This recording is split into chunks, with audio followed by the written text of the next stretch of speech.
It starts in Matthew 5, and I'm not going to talk about Matthew 5. I'm going to talk about the end of Matthew 6 and most of Matthew 7. Closest thing we have to a fully articulated description of what it would mean to walk with God so that you're in the ark when the flood comes. What has to happen is the archetype has to be differentiated and articulated so that it becomes sufficiently practical and personal so that you can actually implement it. So I'm going to take apart some of the Sermon on the Mount. Consider the lilies of the field, how they grow. They toil not, neither do they spin. And yet I say unto you, that even Solomon in all his glory was not arrayed like one of these.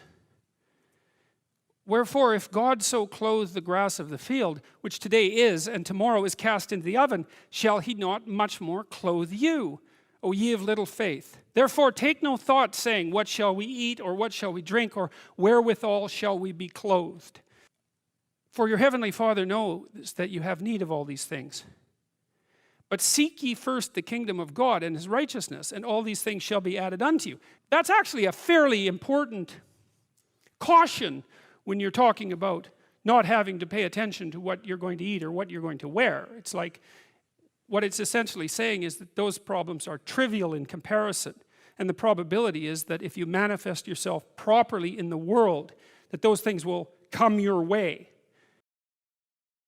For the morrow, but for the morrow shall take thought for the things of itself. Sufficient unto the day is the evil thereof. Judge not, that ye be not judged. For with what judgment you judge, you shall be judged, and with what measure you meet, it shall be measured to you again. And it basically says that you'll be held accountable by the rules of the game that you choose to play. And that I also think is perfectly in keeping with what we understand about human psychology. Because you have to play a game that other people will allow you to play and that will cooperate with you while you're playing and that will compete with you while you're playing it. But you have a fair bit of flexibility in setting up the parameters of the game, but you don't have any choice about whether or not you're going to be in a game. You're in a game. And you're going to be held accountable by the rules of the game because that's how the game works. And so you might want to pick a game by whose rules you would be willing to be held accountable. And why beholdest thou the mote that is in thy brother's eye, but considerest not the beam that is in thine own eye? Or how will you say to thy brother, let me pull out the mote out of thine eye, and behold, a beam is in thine own eye? Well, you might be wondering what a beam is, and a mote is a dust speck, and a beam is a very large piece of lumber. And so the issue is not so much the blindness of others, even though there's as much blindness among others as there is for you. But the issue here, the advice here, the description here is you should be concerned about what's interfering with your own vision first. And you should leave other people the hell alone in relationship to that. And so if your mode of being in the world is, if you would just act better, things would improve for me, or if you identify the evil and the catastrophe as something that's outside, that someone else needs to fix, or that someone else is responsible for, then you're not going to fix that.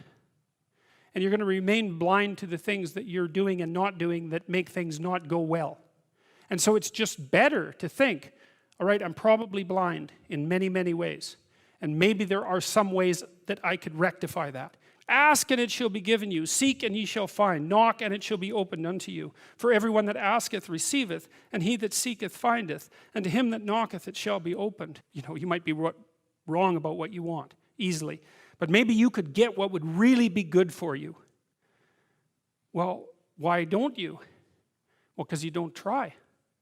You don't get everything. Obviously. But maybe you can have what you need. And maybe all you have to do to get it is ask. But asking isn't a whim or today's wish. It's like you have to be deadly serious about it. You have to think, okay, like I'm taking stock of myself. And if I was going to live properly in the world and I was going to set myself up such that being would justify itself in my estimation, and I don't mean as a harsh judge, exactly what is it that I would aim at? Or what man is there of you, whom if his son asks for bread, will give him a stone? Or if he asks for a fish, will give him a serpent? If ye, then, being evil, know how to give good gifts unto your children, how much more shall your Father, which is in heaven, give good things to them that ask him? Therefore all things whatsoever ye would that men should do to you, do you even so to them, for this is the law and the prophets. And it's interesting too, because it's the law and the prophets. And the law is the rules, but the prophets are the process by which the rules are being updated. Right? And so the prophets are superordinate in some sense to the law. And the proposition that's set forth in this particular statement is that this maxim, which is optimize your own mode of being and then work to do the same for everyone around you, is not only the thing that's at the core of the law, but it's at the core of the process that generates and updates the law. Enter ye in at the narrow gate, because that's what straight means. Enter ye in at the straight gate, for wide is the gate and broad is the way that leadeth to destruction. Well, who in the world could possibly argue with that? Everyone in their right mind knows that there's a million ways of doing things wrong, and one way, if you're lucky, to do things right. And so the notion that it's a very, very narrow pathway that you tread upon if you're doing things right, that's wisdom. Because straight is the gate and narrow is the way which leadeth unto life, and few there be that find it. Beware of false prophets which come to you in sheep's clothing, but inwardly they are ravening wolves. Ye shall know them by their fruits. Do men gather grapes of thorns or figs of thistles? Even so, every good tree bringeth forth good fruit, but a corrupt tree bringeth forth evil fruit. A good tree cannot bring forth evil fruit, neither can a corrupt tree bring forth good fruit. Every tree that bringeth not forth good fruit is hewn down and cast into the fire. Well, that's a flood motif right there. It's like we're constantly the archetype of the tree. That's the archetype of being. It's the archetype of the self often. What's the warning here? It's that if you're mostly dead wood, you're going to burn up. And you can think about that metaphysically. You can project that into eternity, and you can think about that as a form of hell. And the funny thing is that when that's happening to you in real time, it is like an eternity in hell. It's a perfectly reasonable way of thinking about it. But you can strip the metaphysical elements off, and you can say, well, if you're mostly dead wood, then a spark will light you on fire. And that's also very much worth thinking about. Wherefore by their fruits shall ye know them. Not everyone that saith unto me, Lord, shall enter the kingdom of heaven, but he that doeth the will of my Father, which is in heaven. That's an interesting line, I think. I mean, one of the proper critiques of traditional Christianity, maybe this is the sort of critique that Nietzsche put forth, was that Christianity had degenerated in its moral mission. Nietzsche's idea was that Christianity had lost its way when it generated the presupposition that humanity was saved in some final sense by the sacrifice of Christ. It meant that the work was already done, and I'm being harsh in my judgment for the purpose of rhetorical simplification, but the idea was that if you just professed faith that had already occurred, then you were granted eternal salvation. It's like, well, it's not so straightforward, and I think that that's what this line actually represents. It says, how do you enter into the kingdom of heaven? And the answer is quite straightforward, is that you do what Noah did to make him immune from the flood. And that's to walk with God. And that's what this sermon is about. It's laying out the practical elements of that. And the practical elements are aim at the highest possible good and play that out in the world, and then you may have the opportunity to inhabit the highest possible good that you're positing into existence. Perhaps not, but you can't think of any more practical way of going about that. I mean, if you build a house, then maybe you can live in it. If you don't build a house, you're not going to be able to live in it. If you build a good house, then you'll be able to live in a good house. And if you build a perfect house, then maybe you can live in a perfect house.